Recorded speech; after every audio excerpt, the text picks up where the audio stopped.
Hello दोस्तों, आशा करते हैं आप लोग बहुत अच्छे होंगे। द परफेक्ट स्टडी में आप सभी लोगों का स्वागत है मेरे भाई। आप सभी को हैप्पी होली। ठीक है, आपको और आपके पूरे परिवार को मेरे भाई द परफेक्ट स्टडी की तरफ से भैया सभी को हैप्पी होली। उम्मीद करते सभी लोग भैया रंग वंग खेल के अपना भैया साफ सुथरा नहा लिया होंगे। चलो, आज की इस क्लास में हम लोग डिस्कस करने जा रहे हैं बीएड फर्स्ट सेमेस्टर के पेपर फोर्थ। और पेपर फोर्थ का नाम क्या है कहोगे सर? असिस्टेंट फॉर लर्निंग, यानी अधिगम के लिए आकलन या फिर अधिगम का निर्धारण। उसके इंपॉर्टेंट क्वेश्चंस को हम लोग डिस्कस करेंगे। देखो, इसके पहले भी जो very short answer type questions है उनको मैंने डिस्कस कर दिया है, लेकिन जो लॉन्ग आंसर है उनको मैंने नहीं डिस्कस किया था टाइम की वजह से। तो आज हम लोग कंप्लीट डिस्कशन करेंगे। आप लोग बिल्कुल मेरे भाई निश्चिंत हो जाओ। फोर्थ पेपर जो है इसके देखने के बाद जितने भी इंपॉर्टेंट क्वेश्चंस मैं बताऊंगा इसको आप लोग तैयार कर लोगे तो इसके बाद आपको कुछ भी बाहर से एक्स्ट्रा पढ़ने की जरूरत नहीं होगी। सिर्फ इन क्वेश्चनों को तैयार कर लेना, ठीक है। चलो चलो एक बार हम लोग क्वेश्चंस को देखते हैं। अच्छा, जो मेरे भाई इसके पहले भी मैंने very short answer type question discuss कर दिया है, लेकिन एक बार हम लोग रिवीजन कर लेते हैं। और सतत चर का एक उदाहरण दीजिए। वेरी वेरी इंपॉर्टेंट मेरे भाई है, वेरिएबल्स का एक पार्ट है ये, इसको आप लोग तैयार कर लेना। उसके बाद निकट संदर्भित परीक्षण और मानक संदर्भित, एक होता है मानदंड संदर्भित परीक्षण, तीनों को आप लोग बेसिक से तैयार कर लीजिएगा। बुद्धि लब्धि के प्रत्यय को स्पष्ट कीजिए, यानी ये बुद्धि लब्धि के कॉन्सेप्ट को पूछ रहा है। उसका फॉर्मूला, आप जो भी फॉर्मूला होता है आईक्यू वगैरह वो इसमें लिख के मेरे भाई इसको कंप्लीट करिएगा, ठीक है। सेम क्वेश्चन देखो ये भी है, आईक्यू का संप्रत्यय दीजिए। दोनों प्रश्नवा बिल्कुल सेम है, ठीक है, तो बिल्कुल कंफ्यूज मत होइएगा। तो मेरे भाई इस तरीके से इसको भी आप लोग तैयार करिएगा। उसके बाद विचलनशीलता की मापों को परिभाषित करिए, इस प्रश्न को भी बिल्कुल अच्छे से तैयार कर लीजिएगा। जितने भी क्वेश्चंस मैंने बता रहा हूं मेरे भाई सबको एक बार मेरे भाई अच्छे से आप लोग तैयार कर लीजिएगा। उसके बाद परीक्षण क्या है, टेस्ट क्या है मेरे भाई, टेस्ट को डिफाइन करो। उसके बाद अगला प्रश्न है चर को परिभाषित करो, वेरिएबल क्या है। उसके बाद अगला प्रश्न है उपलब्धि को बताइए, ठीक है। उपलब्धि अचीवमेंट क्या होती है, एक बालक की अचीवमेंट क्या होती है उसको इसमें डिफाइन करना है। उसके बाद मेरे भाई राष्ट्रीय पाठ्य चर्चा के प्रारूप का परिचय दीजिए, ठीक है। इंपॉर्टेंट है ये भी, इसको भी वेरी वेरी इंपॉर्टेंट लगा लीजिएगा, इस प्रश्न को भी तैयार कर लीजिएगा। उसके बाद अगला प्रश्न है केंद्रीय प्राप्तांक को परिभाषित कीजिए। सेंट्रल टेंडेंसी पूछ रहा है यहाँ पे, ठीक है। और सेंट्रल टेंडेंसी क्या होता है, जब मैंने लेक्चर लिया था तो उसमें बताया, और जो मैंने मेरी पेड नोट्स प्रोवाइड किया उसमें भी इसको मैंने बताया, ठीक है। चलो अगला प्रश्न देखो, संप्राप्ति परीक्षण को परिभाषित कीजिए। देखो यहाँ पे ये शब्द देके कंफ्यूज मत होना, यहाँ पे सिर्फ ये पूछ रहा है ना मेरे भाई परीक्षण को परिभाषित करो, तो इस प्रश्न को भी बिल्कुल तैयार कर लीजिएगा। क्वेश्चंस बैंक, प्रश्न बैंक क्या होते हैं, इंपॉर्टेंट है, उम्मीद करते हैं ये तो सबको पता होगा। उसके बाद केंद्रीय प्रवृत्ति क्या होती है, केंद्रीय प्रवृत्ति क्या होती है, या फिर केंद्रीय प्रवृत्ति को परिभाषित करो, या फिर केंद्रीय प्रवृत्ति का माप क्या होता है। तो इन क्वेश्चनों को भी आप लोग बेसिक से तैयार कर लीजिएगा, ठीक है। चलो उम्मीद करते हैं जो very short answer type question है इसके पहले भी मैंने डिस्कस किया है, इसलिए मेरे भाई जल्दी जल्दी इनको बता दिया। चलो उम्मीद करते हैं जितने भी क्वेश्चंस हैं आप लोग तैयार कर भी लिए होंगे। आज हम लोग लॉन्ग आंसर को कवर करेंगे। अच्छा एक बात और, यदि आपको मेरे भाई हिंदी में या फिर इंग्लिश में बिल्कुल सेलेक्टेड नोट्स चाहिए तो आप लोग मेरे भाई व्हाट्सएप पे कांटेक्ट कर सकते हो। ये व्हाट्सएप नंबर है, यहाँ पे जाके बिल्कुल आप लोग सेलेक्टेड नोट्स पा सकते हो। और इसकी फीस मात्र 99 रुपये है। और मेरे भाई फीस इतना कम रखने के पीछे रीजन ये की है कि मेरे भाई सभी बच्चे नोट्स को परचेज कर सके, कोई ये शिकायत ना करे कि सर आप तो फीस बहुत ज़्यादा रख दियो। और 99 रुपये मेरे भाई सभी लोग अफोर्ड कर सकते हो, ठीक है। चलो उम्मीद करते हैं सारे बच्चे नोट्स ले भी लिए होंगे, जो नहीं लिए वो एग्जाम से पहले पहले लेके एक बार रिविजन कर लो, ठीक है। चलो यहाँ पे देखो कुछ क्वेश्चंस और बच रहे हैं मेरे भाई। 15 क्वेश्चन है। मानक विचलन का क्या तात्पर्य है, मानक विचलन मेरे भाई स्टैंडर्ड डेविएशन पूछ रहा है, उससे क्या तात्पर्य है, इन क्वेश्चनों को भी एक बार अच्छे से तैयार कर लेना। शिक्षा में सहसंबंध के महत्व का वर्णन करो, मानक को परिभाषित कीजिए। अगला प्रश्न है मेरे भाई मूल्यांकन पैटर्न के ग्रेडिंग पद्धति की आवश्यकता के औचित्य को साबित कीजिए। देखो इसके मेरे भाई कह रहे हैं ना कि इसके इंपॉर्टेंस को पूछा है जो ग्रेडिंग पद्धति है मूल्यांकन में, तो इस प्रश्न को भी आप लोग बिल्कुल बेसिक से तैयार कर लीजिएगा। उसके बाद परीक्षा सुधार क्यों आवश्यक है, कहते हैं ना जब मेरे भाई समाज की रिक्वायरमेंट बदलती है तो हमें मेरे भाई एग्जामिनेशन को भी बदलना चाहिए, तो इस प्रकार से इस प्रश्न को भी तैयार कर लेना। अब देखो जो मैं उसी समय भी बताया था कि वेरी इंपॉर्टेंट पॉइंट कुछ हैं, इनको आप लोग तैयार कर लीजिए। सबसे फर्स्ट है आकलन, उसके बाद मूल्यांकन, उसके बाद टेस्ट और परीक्षण। जितने भी शब्द हैं इन शब्दों को पूरा बेसिक से तैयार कर लीजिएगा। उसके बाद चर हो गया, विश्वसनीयता हो गया, उसके बाद वैधता मानकता हो गया, बुद्धि ग्रेडिंग और मेरे भाई जो कि व्यक्तित्व हो गया। इन प्रश्नों को भी आप लोग तैयार कर लीजिएगा। उसके बाद औसतांक, मध्यांक और बहुलांक, जितने भी ये शब्द हैं इन शब्दों को पूरा बेसिक से आप लोग तैयार कर लीजिएगा। आपके अच्छे खासे नंबर आएंगे। बिल्कुल जो फोर्थ पेपर को लेकर परेशान है उनका मेरे भाई ठीक ठाक हो जाएगा। अब देखो जो मेरे भाई कहते हैं ना कि दीर्घ उत्तरीय प्रश्न या फिर लघु उत्तरीय प्रश्न आते हैं उनको हम लोग एक बार देख लेते हैं। फर्स्ट क्वेश्चन है मेरे भाई कि उपयुक्त उदाहरण सहित मूल्यांकन के पैमानों के प्रकार का वर्णन करो या फिर उनकी व्याख्या करो। ये 200 वर्ड्स में आते हैं। ये क्वेश्चन को मेरे भाई वेरी वेरी इंपॉर्टेंट लगा के बिल्कुल अच्छे से तैयार कर लेना। जितने भी यहाँ पे नामित आकलन पद्धतियाँ हो गई, क्रमित पद्धतियाँ हो गई, तो इनको एक बार अच्छे से तैयार कर लेना इसके अंतर्गत। उसके बाद अगला प्रश्न प्यारा सा प्रश्न है। इनको भैया मैं जब आपको इंटेलिजेंस चैप्टर पढ़ाया था तो बेसिक से मैं बुद्धि को कवर किया था। तो देखो, बुद्धि के बीने परीक्षण पर एक संक्षिप्त टिप्पणी लिखिए। 500 वर्ड्स में पूछता है भैया, कहीं नोट करके लिख लो। बुद्धि के बीने परीक्षण को, ठीक है, एक होता है साइमन बीने, एक होते बीने, तो दोनों को बिल्कुल बेसिक से कवर कर लेना। जाके इंटेलिजेंस वाला चैप्टर देख के कवर कर लो। 30 से 35 मिनट में आपका मेरे भाई पूरा टॉपिक कवर हो जाएगा। उसके बाद देखो, थर्ड क्वेश्चन है, निकष संदर्भित परीक्षण और मानक संदर्भित परीक्षण के प्रत्यय को स्पष्ट कीजिए। दोनों परीक्षणों के मध्य अंतर को बताइए। देखो, कहते हैं ना हर साल आने वाला प्रश्न है, मेरे भाई हर साल ये प्रश्न आता है। पर क्वेश्चन नंबर 3, तो इसको बिल्कुल अच्छे से तैयार कर लेना। निकष संदर्भित परीक्षण क्या होता है और मानक संदर्भित परीक्षण क्या होता है। जो मैंने लेक्चर लिया है ना, वो अभी हाल फिलहाल में लेक्चर जो हुआ है उसमें मैं बिल्कुल बेसिक से कवर किया हूँ। तो जाके वहां से इन प्रश्नों को भी तैयार कर लेना, ठीक है। चलो अगला प्रश्न देख लो। सतत आंतरिक मूल्यांकन क्या है, इनके गुणों और दोषों की व्याख्या कीजिए। देखो, सतत आंतरिक आकलन या मूल्यांकन मेरे भाई हमेशा पूछता है। क्या होता है सतत मूल्यांकन?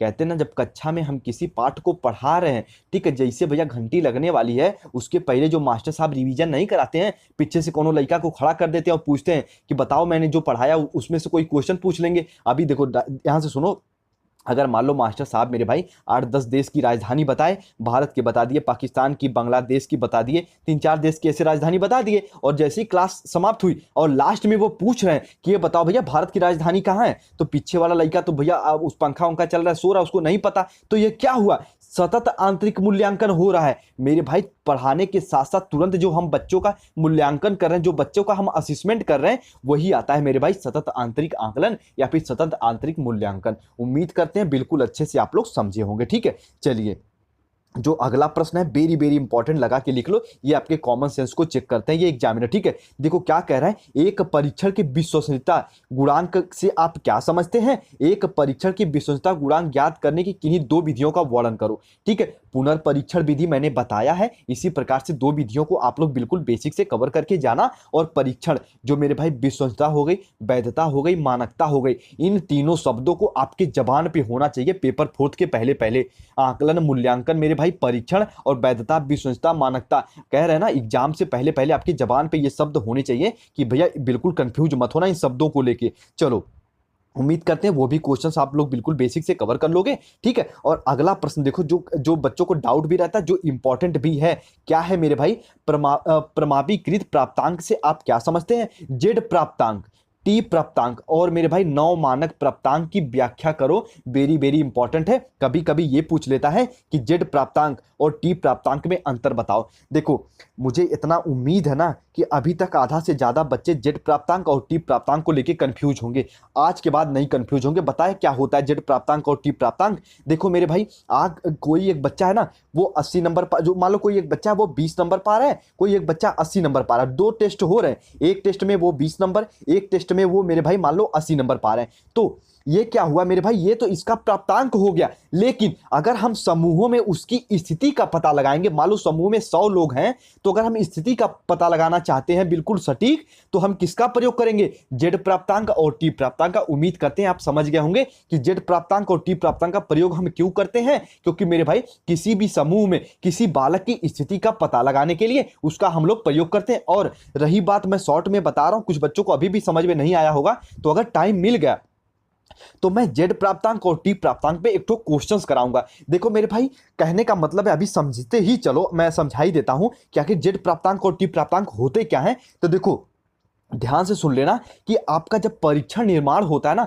तो सबसे पहले जेड प्राप्तांक और टी प्राप्तांक ज्ञात करने के लिए एक मध्यमान बनाया जाता है, एक मानक बनाया जाता है, एक स्टैंडर्ड डेविएशन बनाया जाता है। अब मान लो किसी परीक्षण का हम मध्यमान मान लेते हैं 50 हो गया, और उसका जो मेरे भाई स्टैंडर्ड डेविएशन है, जो उसका विचलन है, वो 20 हो गया। अब जो है मेरे भाई बच्चे का प्राप्तांक अगर मेरे भाई 80 है ना, तो इस प्रकार से हम जेड प्राप्तांक और टी प्राप्तांक ज्ञात कर लेते हैं। एक तरीके से ये क्वेश्चंस है, कभी हो सकता है तो मैं क्वेश्चंस भी कराऊंगा, तब आपका जो बिल्कुल बेसिक कॉन्सेप्ट क्लियर हो जाएगा। अगर क्वेश्चन नहीं भी मैं करा पाता हूं तो मेरे भाई इसके जो विशेषता और इसके गुणों को आप लोग लिख के पूरा पूरा नंबर प्राप्त कर सकते हो। ठीक है, चलो उम्मीद करते हैं इतना आप लोग समझे होंगे। अगर नहीं भी समझे तो मेरे भाई, और दूसरा जो आपके विकल्प में क्वेश्चन आता है अथवा करके आता है और करके आता है, उस प्रश्नों को कर लेना, इसको स्किप कर देना। कोई इसमें बहुत ज्यादा दिमाग खपाने की आवश्यकता नहीं है। अब देखो अगला प्रश्न है मेरे भाई, इंपॉर्टेंट ये भी है कि परीक्षा सुधार क्या है। स्वतंत्रता के बाद परीक्षा सुधार विभिन्न आयोगों की और नीतियों की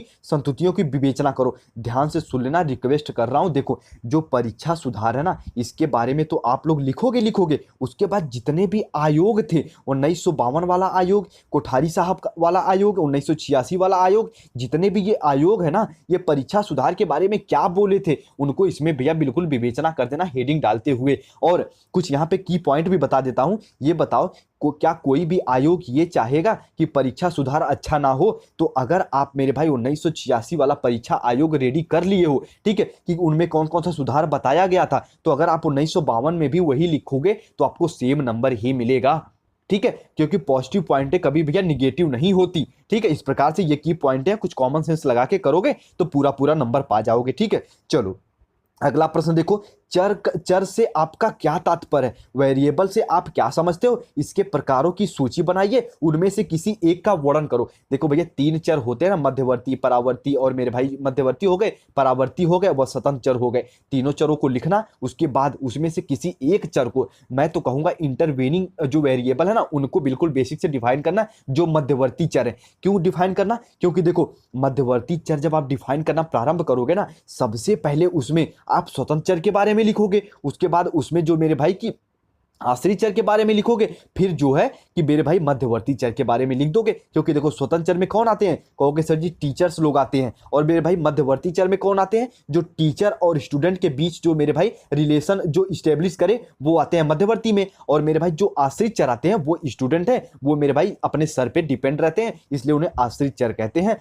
उम्मीद करते हैं मेरे भाई ऐसे आप लोग समझ के लिखोगे तो पूरा पूरा नंबर पाओगे। देखो भाई क्या है ना, द परफेक्ट स्टडी और मैं अपना 100% देने का प्रयास कर रहा हूं ताकि आप लोग अच्छा करके आ जाओ एग्जाम में। बस यही मेरा पर्पज है मेरे भाई। ठीक है, तो उम्मीद करते हैं जितना मैं आपको बता रहा हूं, जो बच्चे रेगुलर हैं, जो सच्चाई की राह पे हैं, वो तो भैया बिल्कुल जो मैं बता रहा हूं वो करेंगे। ठीक है, बिल्कुल हवाबाजी में नहीं रहोगे। उसके बाद जो 8वां क्वेश्चन है वो क्या है, एक परीक्षण की वैधता से आप क्या समझते हैं? इसके विभिन्न प्रकार के वर्णन करो। ठीक है, जो एक वैध परीक्षण है उनके विभिन्न कितने प्रकार हो सकते हैं उनका वर्णन करो। उसमें विश्वसनीयता आ जाएगा, मानकता आ जाएगा, सबको मेरे भाई उसमें डिफाइन करना आपको है। वेरी वेरी इंपॉर्टेंट है। इस क्वेश्चन को भी आप लोग तैयार कर लीजिएगा। देखो जितने भी क्वेश्चन बता रहा हूँ सबको एकदम प्रिपेयर कर लेना, क्योंकि 4th पेपर में सबको प्रॉब्लम लगती है। तो जितने भी क्वेश्चन है इन क्वेश्चन को आप लोग तैयार कर लेना। उसके बाद देखो अगला प्रश्न है मेरे भाई, इंटरव्यू पूछ रहा है ना मेरे भाई, साक्षात्कार की प्रक्रिया को विस्तार से समझाइए। कभी कभी लिखित प्रक्रिया पूछ लेता है, कभी कभी मौखिक प्रक्रिया पूछ लेता है।